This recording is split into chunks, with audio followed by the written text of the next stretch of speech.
भी चुनाव होगा तो इस बार फिर बीजेपी 400 नहीं 500 प्लस जब जाएगी। कोई बड़ी बात नहीं, इसलिए कि उसको ईवीएम जीतना है। पब्लिक का वोट से कोई मतलब नहीं है, उसको सिर्फ और सिर्फ मतलब है ईवीएम का मशीन में जो गड़बड़ होता है उस गड़बड़ के माध्यम से सरकार बनाना।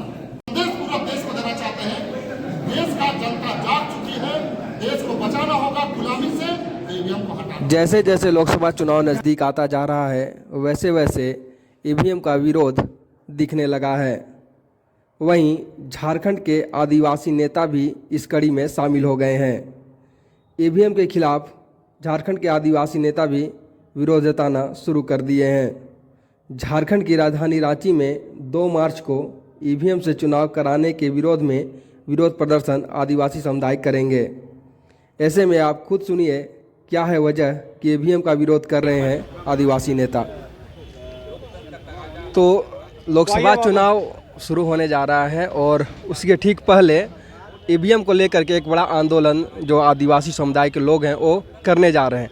क्या मामला है, क्यों आखिर इस समुदाय को दिक्कत है ईवीएम से, आइए जानते हैं। आदिवासी नेता अजय तिर्की हमारे साथ हैं, क्या कहते हैं इस मुद्दे पर, आइए जानते हैं उन्हीं से। ईवीएम को लेकर क्यों है नाराजगी? देखिए, सबसे पहले तो मैं कहना चाहता हूँ कि ईवीएम समझिए कि वोट का चोरी करने का एक मशीन है। आप जो जनता के द्वारा जो चुना हुआ जो प्रतिनिधि है उसको ना वोट जा करके जो हारा हुआ प्रत्याशी उसे वोट ईवीएम से जिताया जाता है। और ये देश के गुलाम करने की ओर जो अग्रसर की ओर जो बढ़ रहा है, इस गुलामी से बचने के लिए हमें ईवीएम को हटाना बहुत ज़रूरी है। मैं कहना चाहता हूँ चुनाव हो, चुनाव का हम खिलाफ नहीं है, चाहे लोकसभा का चुनाव हो चाहे विधानसभा का चुनाव हो, लेकिन बैलेट पेपर से चुनाव हो ताकि लोग का वोट का जो मत है वो सही जगह जाए। इसीलिए हम लोग ईवीएम का विरोध कर रहे हैं और हम लोग नारा दिए हैं ईवीएम हटाओ देश बचाओ। अच्छा, ये कैसे आप लोगों को लग रहा है कि ईवीएम से वोट का चोरी हो रहा है? देखिए, आप ही के सोशल मीडिया के माध्यम से मैं बताना चाहता हूँ कि आप ही के सोशल मीडिया के माध्यम से देखने को जो मिल रहा है कि आज सुप्रीम कोर्ट के जितने भी वकील हैं सभी वकीलों के द्वारा उसमें दिखाया गया वोट के माध्यम से कैसे वोट का आपका चोरी किया जाता है और कैसे लोगों को ईवीएम के गुलाम बनाया जा रहा है। इसीलिए हम लोग कहना चाहते हैं सुप्रीम कोर्ट के सारे वकील भी, पूरे किसान भी और एक संगठन भीम आर्मी जो चंद्रशेखर आजाद के है वो तमाम संगठन के लोग और तमाम राजनीतिक पार्टी, सिर्फ एक बीजेपी पार्टी को छोड़ करके सभी लोगों को ईवीएम से भरोसा उठ चुका है। इसलिए मैं निर्वाचन आयोग से अपील करना चाहता हूँ प्रेस के माध्यम से कि आप ईवीएम को हटाए और बैलेट पर चुनाव कराए जो कि जेन्युइन और सही वोट हो और देश का जो चुनाव हुआ जो जनप्रतिनिधि हो उसे मौका मिले। अच्छा, एक सवाल ये बनता है कि आप बोलते हैं कि बीजेपी को छोड़ करके बाकी सभी लोग ईवीएम के विरोध में हैं, तो झारखंड में सरकार हेमंत सोरेन की सरकार थी पिछले बार जब जीत करके आए थे। भाजपा की रघुवर सरकार हार गई थी उस समय।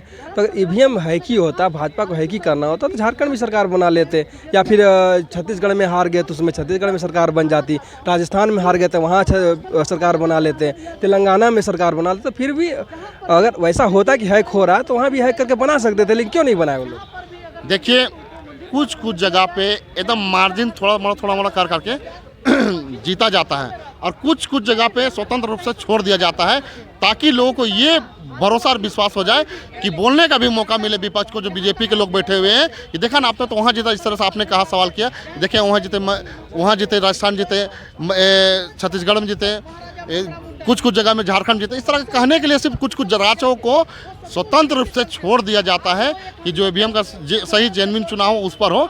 और जो बड़ा मामला आप देखेंगे, जहाँ बड़ा मामला है, जहाँ बड़ा राज का मामला हो, उस जगह पे ये लोग चुकते नहीं है। पूरी तरीक़ा से एकदम तैयारी करके ईवीएम को सेटिंग के तहत उसको जिताया जाता है ताकि आप सत्ता में काबिज रहे और लोगों को गुलाम बना के रखें। एक तरफ डिजिटल इंडिया की आप बात की जा रही है, आप फिर बैलेट की ओर जाते हैं। जैसे कि अभी अगर पाकिस्तान की बात करें, पड़ोस में चुनाव हुआ, वहाँ पे बैलेट जला दिए गए, लूट लिए गए, तो अगर यहाँ पे भी होता तो फिर वैसे ही हो सकता है यहाँ भी।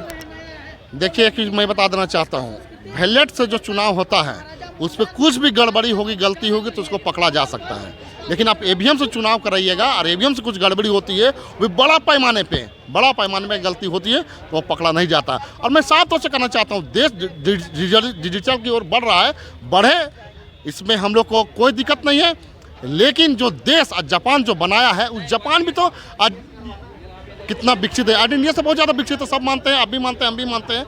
लेकिन देखिए, उस देश खुद जो देश बनाया है ईवीएम को, वो खुद देश उस ईवीएम मशीन से चुनाव नहीं कराता है। क्या ये ईवीएम मशीन इंडिया में बना हुआ है? नहीं, ये जापान के द्वारा बनाया हुआ एक मशीन है और जापान खुद अपना चुनाव बैलेट पेपर से कराता है। क्यों? वो जानता है कि इसमें भारी मात्रा में गड़बड़ी किया जा सकता है।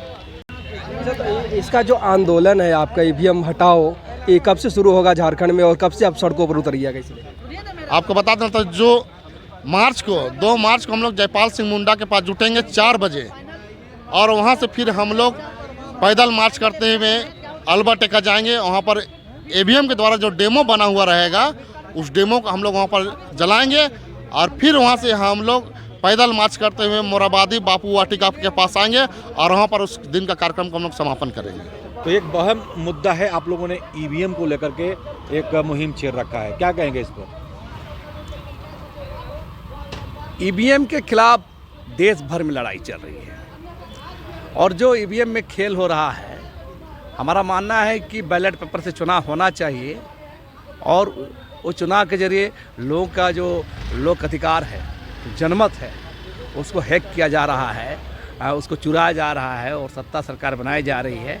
इसी के खिलाफ हम लोग देश का ध्यान आकर्षित करने के लिए और लोगों को जगाने के लिए ईवीएम हटाओ देश बचाओ नारे के साथ हम लोग कार्यक्रम 2 मार्च को कर रहे हैं। चुनाव आयोग जनतंत्र में, लोकतांत्रिक देश में सबकी सुननी चाहिए।